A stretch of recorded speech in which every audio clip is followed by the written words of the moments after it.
ahead and get started. So, hello everyone, and welcome back, I should say, to our marketing webinar series. I think this is Alex. I think this is series number 4, maybe, or Yeah. webinar number 4. Yeah, we're moving right along. So my name is Meredith, and I am the team lead of practice success here at Dental EMR. And joining me again for another session, we have Alex Hamilton from Hamilton Wise. Very fortunate to have you again, and thank you so much for taking the time. If you guys are just joining in, or maybe you've picked up from last month, in our prior session to this, we discussed the importance of building a patient-centric website that's simplified but still highly effective at taking care of your patients, especially those that are looking to schedule in your practice. So to kind of follow up with that particular discussion, we had referenced several times during that webinar that you really need to be leaning on your analytics, whether that's your website analytics or your Google analytics, to tell you where patients are finding success in your website and to give you areas of adjustments that you can use in your favor as you continue to grow. So today, Alex is going to be walking us through an introduction of those analytics, especially if you don't have them turned on or running for your practice right now. We're going to basically give you tips on how you can get that started. And yeah, so Alex, I'm going to let you take it away. And thank you so much for joining us again for this session. Yeah, of course. Happy to be here, as always. Real quick, Meredith, just so in case it comes up again, let's just make sure that the Q&A section is set Yeah, up so folks can got actually it. ask questions, or it's turned on, because I remember that was an issue before, but hopefully we've learned from those mistakes before as we're going through these webinars. But yeah, just brief Yes. introduction. I know Meredith, introduced me, but I am the co-founder of Hamilton Wise, and really what we do is we work with, practices like endodontists, through these issues. So really happy to be here. And, our primary focus is really, ensuring that any patient has a, efficient and frictionless pathway to get to your practice. And obviously we do a lot of operational consulting as well. But for the means of this topic, we've been talking about website analytics a lot on our last webinars. My main goal today is just to make sure you guys, have the foundation of what tools you could use and that you need set up just to make sure you can make informed decisions. And obviously, a quick nugget during our next webinar, we're actually going to, do real-time case studies of, showing you how you can utilize the data from these tools, walking through the patient journey. And it's real-time problems that, our own clients face, and I'm sure you face as well for the next webinar. But today, just the focusing on the foundational points, I think is going to be key. And, we could spend, probably longer than this webinar to talk through these areas. So I'm going to try to hit every piece as clearly as I can. So I will try to get through it now. So as I mentioned, this is just a quick agenda. I'm going to kind of talk about the importance with a fun story and then go through the foundational, key elements you'll need, which what these tools are that you can, have and you can leverage, key elements of those tools. Quick use case that's kind of I guess, a little nugget that's going to kind of work into the next webinar. And then a checklist for doctors in terms of, really what you guys should be looking to now to ensure you're set up for success foundationally using these tools. I would say before I get into I guess, moving forward into the importance of data, I also want to make note that all these tools that I'm going to be talking through are free. They're free to use from Google. So you should be using them. You don't have to pay anything to utilize these tools. And these tools are so important and so impactful in your, everyday life of your practice and how your practice is operating, from a virtual perspective. So I don't want to bore you guys, but this is a World War II story. You guys you guys may have heard this story before. Malcolm Gladwell actually has a good book on this as well. But it really talks about the importance of data and how this story, really came to rise and why it's so important is, during World War II, leveraging, bombers was a crucial piece to win the war. And the Navy really wanted to understand, how can we protect our pilots, but also ensure that these planes are not getting shot down and, we're actually not having to spend additional dollars, rebuilding these planes. Ideally, we can salvage as many planes as possible when they go on their missions because, they'd go on, at some stints, nightly bombing missions in World War II. And, oftentimes they'd come back with maybe 50% or less. So really, at first, what they thought to look at the data, they're like, all right, well, every plane that comes back, let's like actually, take a data point on a scatter plot with a plane and see like where each bullet hole is. So that's how they started, right? They started, checking each plane that flew back, and they started kind of building this graph. And I kind of gave you the representation on the right side where you see where all these bullet holes are. So at first, all the military generals were like, all right, well, we need to build or we need to add, more support to the wings, the center, like centrifuge area, the back tail fins. But there's a crucial piece they're missing here. And it obviously took another statistician to come on and actually explain this to the military that you don't have all the data.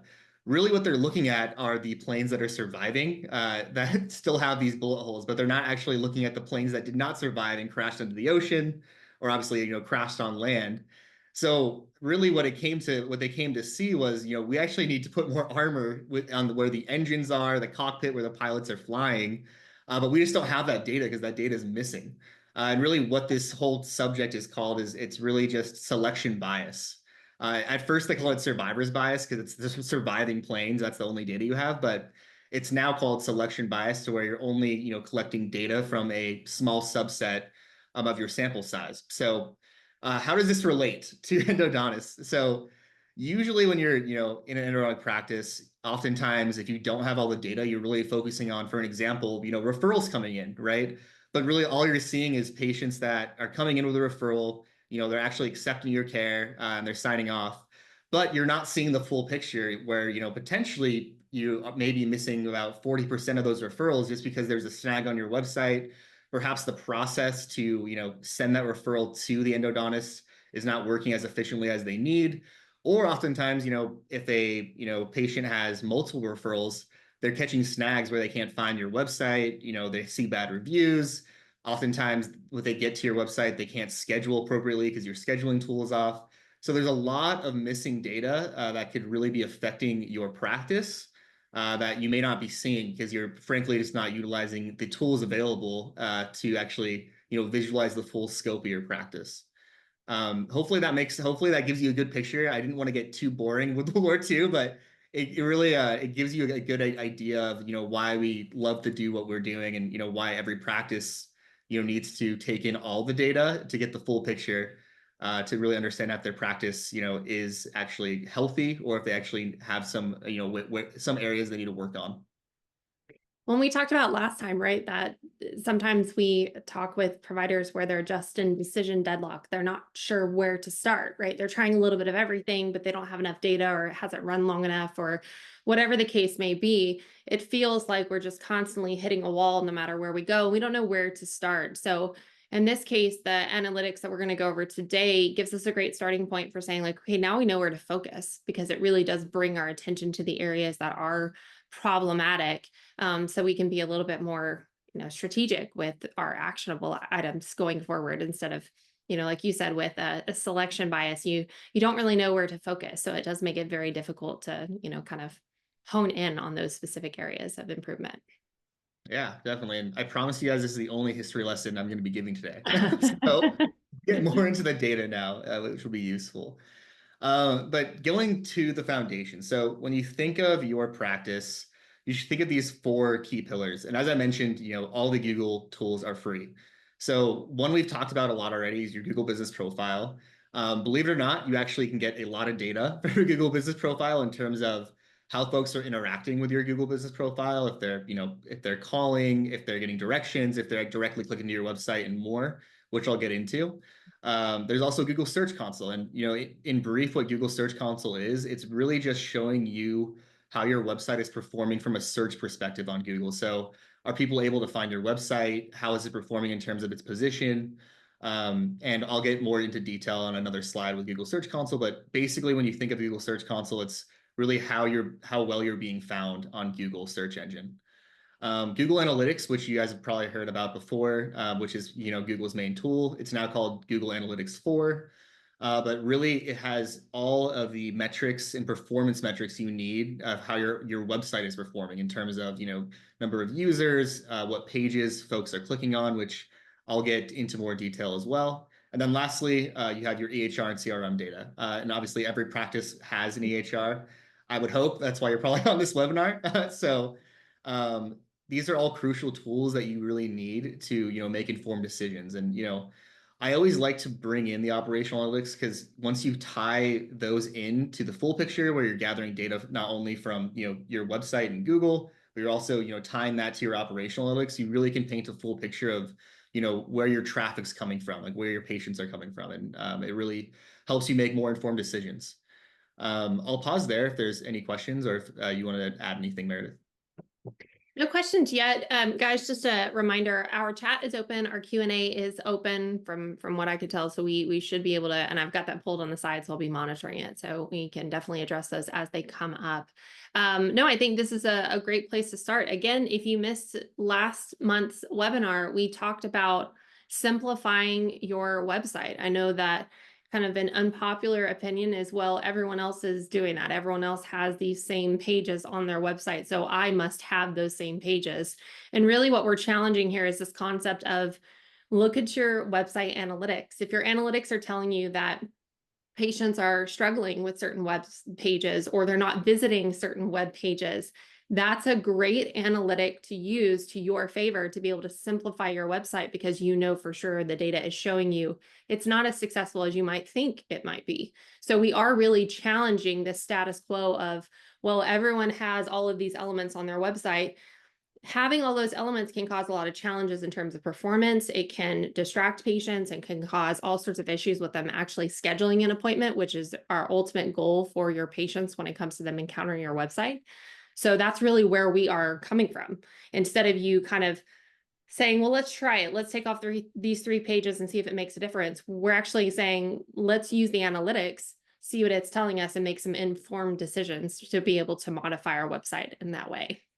And again, we'll dig into this in more detail in next session. We'll have some specific scenarios so you can kind of see what you might, see in your normal Google Analytics going forward. But, you won't know until you get started, for sure. Yeah, and to add to that, if I was an endodontist looking at this, I'm like, okay, I see that I have all this data, like, but like, how does this actually fit in, with my patient or like with my practice? So a good visual that I built was really, it's easy if you track it as like your customer journey, which hopefully you're all are very familiar with now because I've talked about the customer journey on every webinar of awareness, consideration, decision, retention, advocacy, but really these tools are measuring these core pillars of a customer journey. So for example, like with the awareness consideration phase, that's where you have Google Search Console, Google Business Profile, right? Because it's really tracking how people are searching and how they're finding your website. When they're doing simple Google searches for endodontic treatment, right? All the way through consideration decision, J4, that's really tracking your website. It's your digital, basically doorway for patients to schedule or get more information about you. All the way to when they make the decision and they're in your practice, that goes to the EHR and CRM. And then it's kind of a cycle, right? Because, there is some overlap, but really, if you're trying to get advocacy, you want folks to give you a good review. You want your reviews to go up, and you obviously want to get higher ranking positions on Google for patients to find you. So usually if you like look at it in terms of the customer journey for a patient, it's easier to understand like when you should use, certain tools to understand how healthy, whether awareness, consideration, decision, these phases are in the patient journey for you. And it helps you kind of start diagnosing a problem if you think there's a problem with your practice. Yeah, absolutely. And I love this because, again, we're very targeted in where we want to start. If you have particular goals for your practice that you want to achieve, let's say you're starting off with, I want to grow my patient reviews that are showing up on my website. You're going to be more focused in the Google Business Profile aspect of the analytics for that particular goal. So this to me is extremely helpful just because you can kind of get lost in the analytics. If you have everything bouncing around, you don't know where to start and you don't know what the data is telling you or how you can use the data, it can be a little bit difficult, right, to filter through all of that noise. So I love that you have this graphic because it really does clearly outline what you would leverage in terms of analytics for that particular step in the customer journey. Yeah, and as a reminder too, we'll send you this PDF of this deck just so you guys obviously can use this as well as a resource. So once you get into like once you actually understand how these tools are, what these tools are measuring, I did want to give kind of a breakdown of the key elements of each one, just so you have an idea. You can get really in the weeds for some of these tools, and obviously we'll get into them if once we start like using them in real time scenarios in our next webinar. But wanted to give you guys an idea of like the key elements for each tool that Google allows you to have since it's a free resource. So Google Search Console, as a reminder, it's really just showing how relevant you are in Google search. So when people are searching for your website or searching for keywords that may attract them to your website, it will ideally put you in the position right in front of that patient based on geolocation, based on like the relevance of the search, to make you front and center for that patient to actually click to your website and obviously go to your website. Some key areas, within Google Search Console are performance reports. This is like looking at search traffic. So really search traffic is, showing you really where you are, how you are being found. Say if your endodontic practice is called Great Endodontics, that's an example, right? It's super helpful to understand that in search traffic because oftentimes you'll see when you go to your search console that maybe you're not ranked number one for that keyword as Great Endodontics. Maybe there's another competitor or there's another website that's taking away your positioning. So it's always crucial to look at. I already mentioned keywords, but really what keywords are like keywords folks are searching that are tying to your website. So it could be the title of your endodontic practice. It could be, a certain service you're providing, like root canal, that's basically helping Google index your keywords to ideally attach those keywords to your website. And then obviously click-through rate. Click-through rate is very important as well. It's important in terms of seeing, once somebody searches like endodontics near me, how often are they actually clicking on your link to your website and actually going through to the website? Sometimes they will just drop off or they will click on a separate link. So it's important to understand if you have a high click-through rate or a low click-through rate. Equally important, which is part of a metric, but it's actually more important for you to understand, is the index coverage. So what index coverage is it's basically really what Google does is it will basically crawl your website and it wants to ensure that all of your pages are indexed correctly so that when somebody searches for, endodontics or Great Endodontics info, your info page ideally would pop up as a top link for somebody to click on. So index coverage tells you what Google has indexed in terms of your pages, and if there's any errors or any pages you need to fix that's not getting indexed correctly from Google. Mobile usability, pretty straightforward. It's just showing you how healthy your mobile usability is, meaning like if folks are on using their mobile phones, which almost every consumer is using a mobile phone today, it kind of shows you the health of how user friendly you are on a mobile device in terms of your website. Lastly, there's core web vitals. This is important, but it's only important if there's actually, if it's giving you, bad scores. When you think of core web vitals, it's really just telling you how slow your website is to interact with. So, say if somebody's clicking onto your website and you have a lot of media or videos and it's not loading correctly or it's very slow run times, the core web vitals will tell you how healthy your website is in relation to, upload and download speeds. And then lastly, links. It shows you really what other links you have out in the ether of the web space that are tied to your website, and it also can show you what broken links you have. So, for an example, right, if you're on a registry for the best endos in the field for Kentucky, if your link is actually broken, it will show you that you have a broken link. So typically you can fix it, right? Because say if you have a broken link and folks are just getting a 404 error page where they see your practice as like a number one, ranked endodontist from that website, but they actually can't click on the link to get to your actual website to schedule. So all really crucial areas. And obviously, as I mentioned, we can get into there's more areas you can get into with Google Search Console, but wanted to give you kind of the key pillars of what you can look for to start off with. If you already have Google Search Console, just kind of start getting familiar, with these key elements.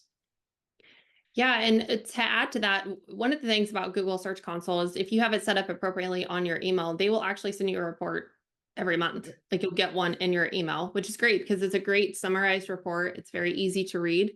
And it gives you a lot of these elements obviously built in depending on how your website is running. But this goes way back when we talked about website efficiency. You could have a website up and running and all the buttons are working and everything's clicking through and everything looks like it's functioning fine, and it'd be an absolute mess on the back end, which I know, Alex, you've mentioned multiple times that in your company, when you guys are working with dental specialists, that you do often encounter websites that from an SEO or indexing standpoint are incomplete. And if you're not an expert in that field, it's very difficult to know if your website is running at 100% or not. And the thing about these different elements when it comes to Google search is that the better you are at each one of these elements, the more serious Google is going to take you and the higher up you're going to rank. So yes, your website can be absolutely stunning and beautiful and everything's working to the best of your knowledge. But if Google doesn't see it as we're fully mobile we have full mobile usability on here, so it's going to be accessible to the majority of people viewing your website, or you have your keywords buttoned up, or your index coverage is where it needs to be. If Google isn't seeing that, then you're definitely suffering in terms of where you're ranking appearance wise when a patient is looking for you specifically. So yeah, I love this. And it's a great place to start because again, it's a free tool and you can absolutely use it just to get a sense of, like you said, Alex, the health of your website. So you know exactly what areas to work on. Yeah, I mean, a great example, which you kind of mentioned, but I'll add to, right? You can have a great front end website, and you have a great practice. Everyone loves your practice, but if you're still having issues, where like you're not seeing a lot of patient volume coming in, so oftentimes if you look towards Google Search Console and you look at your analytics, you may not be ranked or positioned based on your keywords or indexed correctly, where patients frankly just can't find your website, so they can't schedule. Oftentimes, like this is part of the selection bias where you don't have this data, you're not looking at this data, so you may think everything's running appropriately and you're kind of doing a head scratcher to like, why am I not seeing more patients come in the door? Then you can't really diagnose the problem. So very important and also an easy place to start as well in terms of how you're ranking on Google and how you're being searched. Especially if you're in a very populated area, right? I mean, it's one thing if you're one of just a few endos in the area and it's maybe a little bit easier for Google to rank you in terms of that search is concerned. But if you're in a very populated area where there's a lot of you, and endodontic search is going to pull up maybe a lot of other results that don't include you in that list, you want to be as competitive as possible. Now, it does look like we have an anonymous question that came through. If you have a moment, Alex, I'll just kind of Yeah. populate that now. So for an endodontic office that relies mostly on referrals from other general dentist offices, how can we improve on getting patients via website? In my office, over 95% of patients are through referrals. By the way, it's my first time joining this webinar. Well, welcome. We're so glad that you're here. So essentially what we're looking at here, if I'm understanding correctly, is based upon your analytics that you've run, maybe in your current EHR or whatever you're using at this time, you've determined that 95% of your patients are coming through referrals. So, and I'm assuming that means that you have 5% or a negligible amount of patients that are maybe coming in on their own. Maybe they have already had a root canal, they know the whole story, and they just are looking for a reliable endodontist in their area. If that is the case, and your question is, how can we improve on getting patients via website? This is a great place to start. Because what we're doing here is exactly what you're describing. This webinar series has kind of been building on this idea of how do we build our successful referral relationships, but then also how do we cater to those patients that are either looking for us on their own, or maybe they were referred for endodontic care and they're not happy where they were initially referred and they want to go elsewhere. How do you stand out? So that way you show up higher on that search link. So when they get to your website, they have exactly what they need. They have that trust built into your website and you're not putting up any extra barriers to prevent them from scheduling an appointment. That's exactly what we're trying to accomplish here. So to answer your question and kind of not answer it all at the same time, it starts here.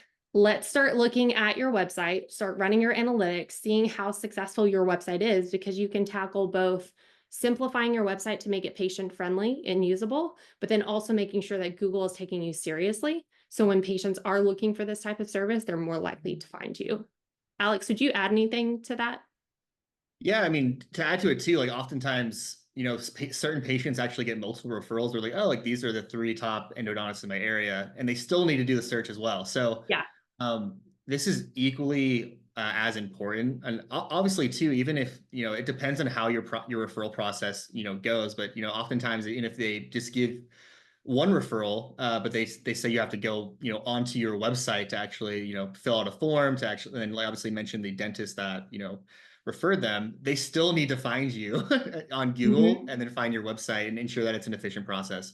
To really answer your question with really how Google Search Console can help is you really can see what keywords people are searching for to get to your website. And for an example, right, and obviously there could be a multitude of reasons once you look into the data, but a good example that's actually happened in the past, we found with the practice that they say they had endodontists, or I'll use the title again, like great endodontists, so they knew where they wanted to go to, and they said referral. But when you look at the Google Search Console analytics, you see that they're not ranking high on their page to actually get to like a referral link. So, they're oftentimes getting, finding other links to other endodontists, or they can't find it. It's difficult. They can't find your practice. They can't find your Google business profile. So that potential referral is going to click on competitor links, or, find in general another endodontist that, frankly has a more efficient like website or digital front door to go to. So hopefully that answers your question. I think obviously we kind of have to get deeper into the data to fully understand potentially why referring patients may not be going to your practice after the referral, but also this is equally important for potentially a patients that aren't didn't potentially have a referral and they're just searching for endodontics in their area because either they want to jump ship or they're just kind of browsing because they know they're going to need treatment at some point. Yeah, and since this is your first session, I would definitely recommend that you go back to the first two sessions to watch those recordings. We'll provide a link in our follow-up email that allows you to kind of catch up on all the context leading up to this point, mainly because we do talk a lot about how you can stand out. That's another thing that you can do from patient care. If you imagine that the majority of your website is to cater to your patients. Now, we'll talk a little bit about how you want to have a small little corner for your referring dentist, right? So they get what they need, but you must assume that the person that's viewing your website is a patient. That's what we want to cater first and foremost. So with that said, how can we niche down and provide information on the services that we provide specifically for patients that are going to catch their eye, that it's going to make us stand out as an elite provider that they're looking for, as far as comfort services, or maybe, maybe you provide financial aid or whatever that may be, whatever your niche is, that's what you're going to be focusing on because you want to assume that it's patients that are consuming that information on your website and catering to their needs specifically. Yeah, the last point here, because I don't want to belabor it, but usually at Corey and our philosophy with any of our clients is first, we want to make sure you have a good foundation set up. So you have all these tools set up. You actually understand where your patients are coming from. And in this case, it sounds like you mentioned 95% are referrals. But Yep. then once we have the foundation, we want to make sure we plug the holes so we ensure that you're getting 95% of that volume, and those patients aren't dropping off in certain areas. And Yeah. obviously the additional 5% aren't dropping off in those areas. Once we have that that problem figured out, then obviously we start looking into how can we optimize these areas to ensure that you're being found from a broader scope, obviously doing more referral strategy to ensure you're getting more referrals coming in. So it really all starts foundationally and plugging the holes, and then obviously you optimize from there.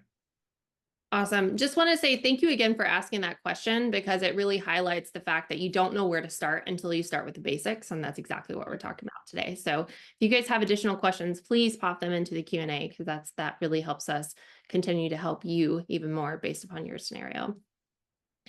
Yeah, and I'll try to briefly go over these because I know we talked about business Google Business Profile a lot. A lot of folks are familiar with it, but you actually can measure your performance on Google Business Profile. I mean, that's one of the key pillars of like that you need to measure to ensure that folks are actually getting on your Google Business Profile, but they're actually taking action from there, right? So once you get to the performance page, you actually can view an overview, but it's basically overview is the overall impressions. But you can actually drill down deeper into calls, meaning like how many folks that are searching for your practice, go on your Google Business Profile, actually start making a call, and that could be to ask questions. It could be an emergency, or it could be to schedule appointments.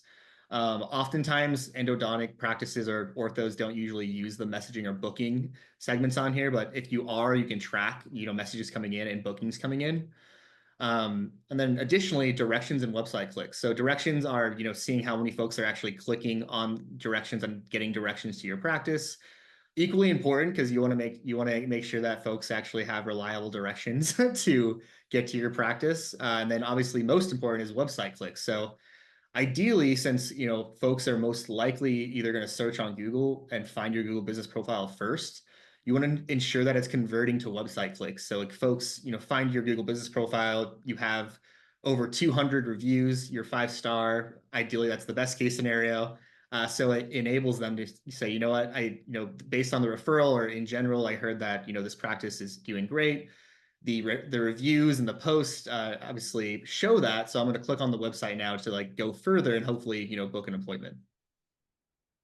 Any Absolutely. questions there? I know we've talked about Google Business Profile a lot, but just want to make sure. It Cool. doesn't look like we have any questions yet. Yeah, and I love that we're building on this because we started at the very beginning and now we're, next step is if someone finds our Google Business Profile, how successful is that working? Okay, if that's running and that's top notch, great, let's move on to our website. Yeah. Yeah, and it gives you really great feedback. Like for an example, right? It shows you this is actually a real data point from a practice we work with, but it even shows you, from October 2020 to February 2021, searches triggered your Google Business Profile, which is 8,285, which is a 37% increase. So it shows that, by optimizing their Google Business Profile, posting on the profile, answering reviews, putting Q&As up, it's actually triggering your business profile to be shown to these Mhm. potential patients. So it can give you really great analytics and good breakdowns just so you kind of understand, how folks are interacting with your Google Business Profile over time. Awesome. All right. So the big boy here, Google Analytics 4. There is a lot you can do with Google Analytics. So I wanted to kind of break it down in an easy format just so you kind of understand the basics. But you can do a lot with GA4. But I want to make sure like you guys at least have the foundation and kind of understand what like at least the key terms are.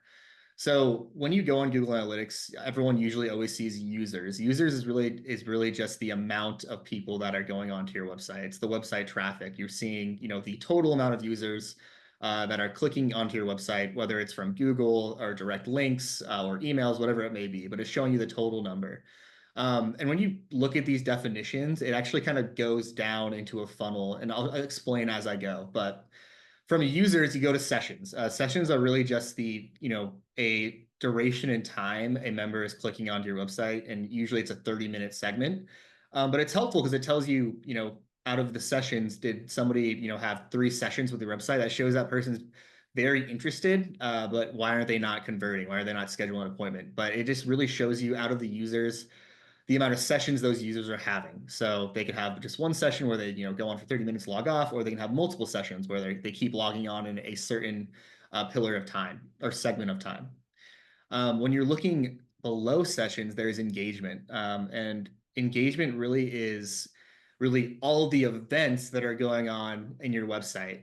So what engagement is tracking is just the overall amount of events going on your website. And events that are being tracked are like clicks, the amount of scrolling, pages they're clicking onto, page or form submissions, like, to schedule an appointment, or say if it's a referral submission. So events are basically, these separate engagement areas folks can engage with your website. So think of it as kind of a roll up where, engagement is the overview. Events are the actual key segments like clicks, scrolls, page views, and then, form submissions that you actually can track individually. Conversions are very important, and it's actually one of the key areas that we focus on with every client because it's really gives us an idea of the amount from the users going down all the way through to the events, how many folks are actually converting, meaning they're actually scheduling an appointment, or say they're filling out referral forms, or clicking on any content that will be useful for them on your website. It's very helpful because you can obviously utilize these conversions to track how well your marketing is performing, all the way through, what your return on investment is. Once you can track, obviously, your overall production and the amount of patients that are actually, starting at your practice. Demographics is pretty straightforward. Obviously, it's just kind of giving you some more information about the user, obviously their location, which is important. So you can see obviously where folks are actually, coming from and clicking to your website. Oftentimes it depends on, what information you have, but it can show like, age and also gender, but also it can show like certain devices as well. Um, Mhm. and then traffic acquisition. This is equally important. I think traffic acquisition is, at the same level as conversion. Really, what traffic acquisition is showing you kind of the source from where users are coming from. So it'll show you if users are coming, directly, from an email, if they're coming from Google, if they're coming from, let's say directly from your Google business profile. So it really kind of shows you the source all the way to the conversion of how users are interacting with your website. It's very important because obviously, for an example, say you sent out an email promo to potential patients that were on the fence. Say you mentioned that you now have like a select insurance coverage that you didn't have before. You can actually track that from your email to see how many users actually came to your website and scheduled from that email, notifying that you have, more insurance coverage as an example. So it's very important to see like what's working and what's not working. And then lastly, technology. So technology it just shows you kind of, as I mentioned before, if they're coming from desktop, mobile, but also shows you kind of what search engines they're using. They could be using DuckDuckGo, Google, I'm having a blank on what, it's not a Being- Bing. There's the yeah. other one, the search engine that always gets like, for lack of a better term, crapped on all the time. Internet Explorer. I think they rebranded, but Yeah, Internet Explorer. I think that one's gone. I think they still have Yahoo though for a search if you're Yeah. But yeah, it just gives you an example of what technology your population is using. and I So love I had to be because very brief there, but I'll pause and see it. Meredith, go ahead. yeah, well, we've talked a little bit about this already to Yeah. some degree. And again, I apologize if you're joining us for the first time. Some of this is kind of built on the context of prior sessions, but just to kind of, circle back to prior discussions, we've had talks about things like how do I simplify my website if I don't know what to drop off? You might be looking at your website thinking, I must have every single one of these pages. Every single one of these pages has a specific use case and it's being used by all patients. And I can definitely agree that I myself have been in that position where I'm like, no, we got to have that. But the data is going to show you what patients are really using. And that would be, if it, forgive me if I'm wrong, Alex, I think that's events, right? We can look at Yep. page views in the events. And what I love about that, because I've worked with you on this before and looking at page views, is that it very clearly tells you which pages are having the most success and even which pages are like dead pages. I mean, it's so clear that you can make a very not an educated guess, you can make a very intentional change on your website about what you hide to simplify your website a little bit more for patients. Now, as far as conversions go, again, we spoke about conversions in the past, and the number one conversion that we had in mind was scheduling an appointment. How do we do that? There's all sorts of different schemas that you can put on your website to schedule an appointment. Some people use a simple form that notifies their staff that a patient has come in and requested a particular time. And that allows your team, just enough context to reach out to that patient and confirm that time with the patient. But ultimately, we're trying to get to that conversion. So if you don't have something on your website, and I even say like as simple as having your phone number linked, right? If your phone number isn't clickable, or your phone might register, oh, would you like to call this number? You're losing even an opportunity to have them convert. You're requiring them to kind of take an extra step to get to you. And what we're trying to do is eliminate all the extra steps at that point. And I guess that actually kind of, again, works into sessions and engagement. If you're noticing that um, people are falling off and your conversion rate isn't very high, but then it's like they're getting lost in the minutia of a website because it has too much information and perhaps arguably more information than they necessarily need to know to make that decision to convert in that time. And that's really what we're trying to achieve here. Make it as simple and as clean as possible for them to get to you as quickly as possible. Yeah, I mean, and to put this clearly too, we oftentimes see when we start with a practice that's having trouble with their website or getting, patients to schedule, we use these points as breadcrumbs for us, right? So we go to their actual conversion page, which oftentimes is a scheduling page. We check the engagement, meaning we see what events are going on, and we see oftentimes that they may be scrolling or they're on this session for 30 minutes and they taper off, and she's potentially, this endodontist is losing 60% of the patients or potential patients that were on this page, which tells you that maybe we should look at the scheduling tool. Like what's wrong with the scheduling tool? Is it taking too much time? Is it not loading?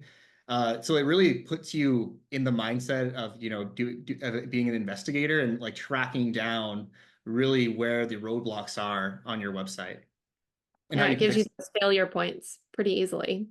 Yeah.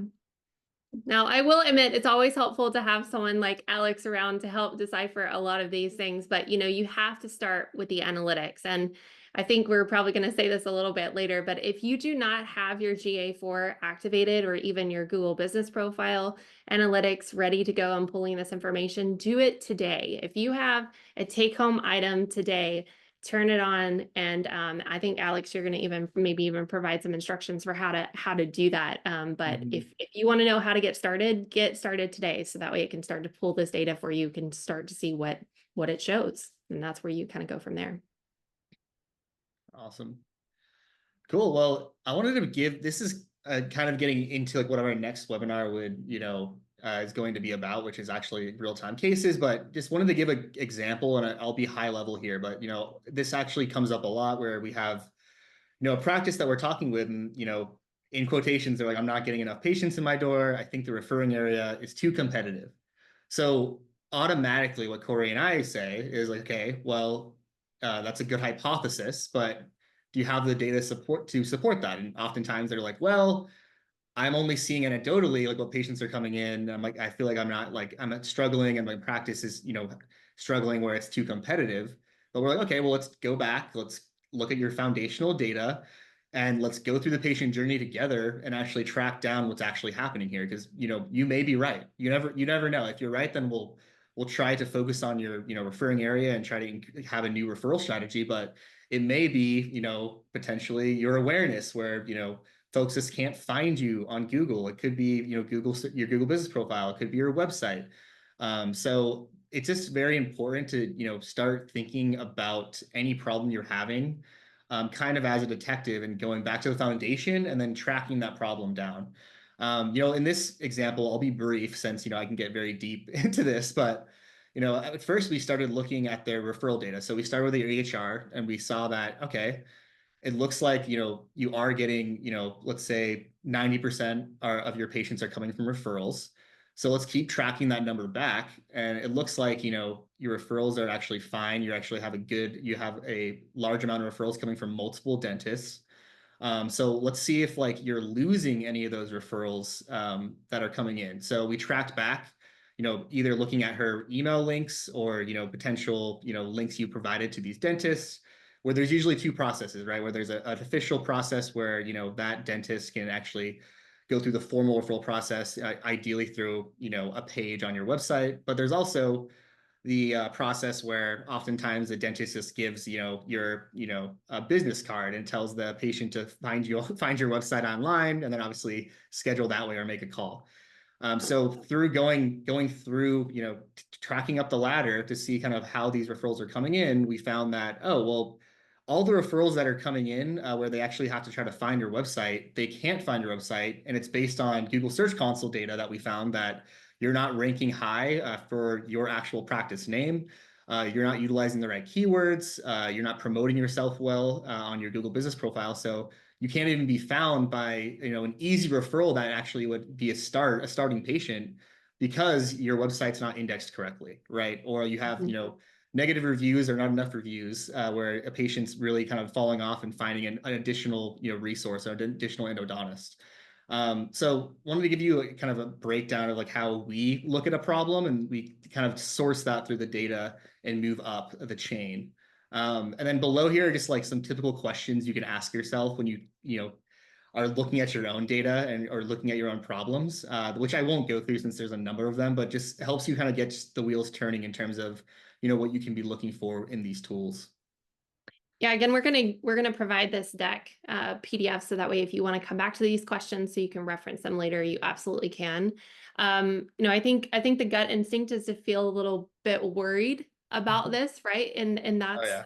I think that's natural, right? But I heard the term that business owners are perpetual problem solvers, and I think that's just Yeah. absolutely so true. And if you can take anything away from this today, it's that this is intended to help you feel more relieved about the process. If there's an enormous amount of unknown in your website, whether it's the development of your website or the indexing of your website or the success of patients finding you, this is meant to ground you, to give you the resources that are free, that are going to be able to give you a little bit more insights as to the answers of these questions that you see on this slide. So again, my hope is that this is more of a reassurance of where you can start instead of feeling like I am trying everything and nothing is working. To your point, Alex, it's a hypothesis until you can prove it.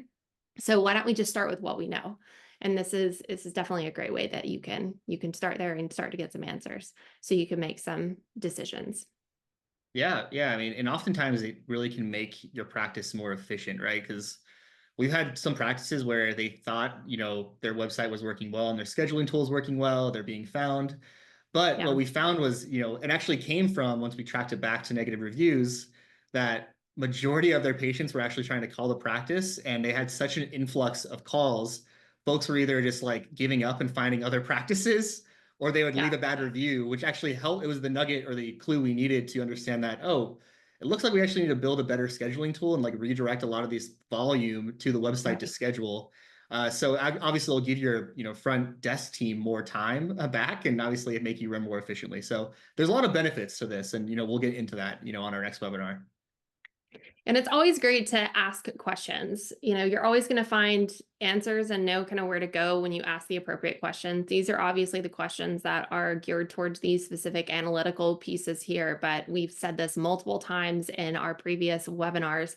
If you are not sure what your patients need when they are finding you, ask your front desk people because they're the ones that are answering the phone and they hear the same questions over and over and over again. And if those are the questions that patients are asking, those are the questions you need to be answering on a website. Because we want to make sure that we head off as much of that as possible for a patient, not only to ease up the workflow on our front staff, but to make sure that patients get what they need. And if they get to your website and they're like, oh, this is perfect, this is what I was wondering, great, this is awesome. I'll go ahead and get scheduled. It puts them at ease, the conflicts that they already have in their head, it puts that at ease so that way they're that much more comfortable to convert, which is our ultimate goal on your website. Yep, definitely.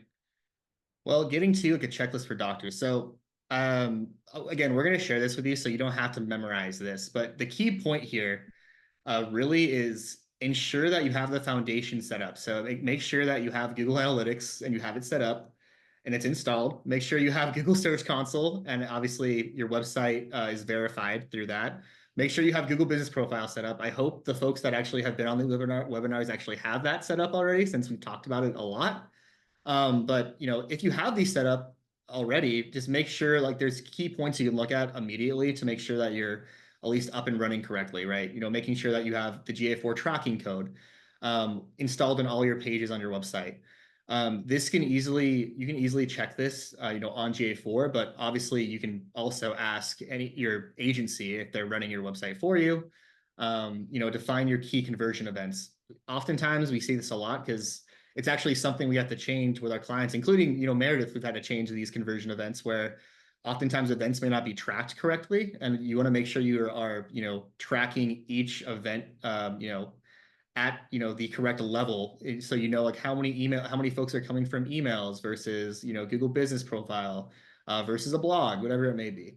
And then obviously setting up your UTM parameters. When you think of UTM, it's basically just a tag for tracking. So if you have a marketing campaign on social media or emails, it's a tracking code you put into your links so you can fully track, where a patient is coming from. And ideally, if they're coming from that social media post or an email that's talking about, a promo coming up, you know that that campaign is working. So then obviously you can use that campaign again in the future.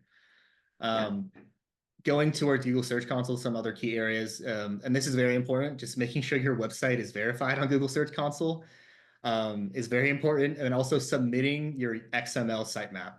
That goes back to what I was talking about to make sure you're indexed correctly. And it's super easy. Once you're on Google Search Console, you just actually submit your website link, and then it will obviously go into Google's platform, and they'll crawl your website and make sure it's indexed correctly.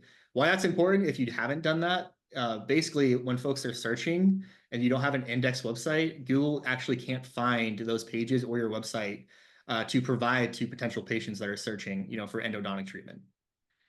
Yes, And you then might be lastly, thinking that oh, there's go ahead. content. Yeah, you might be thinking that there's content on that website Yeah, that yeah, patients can really use, and it's somewhere in the abyss, and patients are not able to find it because Google doesn't know what to do with it, basically. exactly. Yeah, it's always a low-hanging fruit that is always so sad to see when we work with our clients. Yeah. And then Google Business Profile, just making sure you have your Google Business Profile set up and it's verified.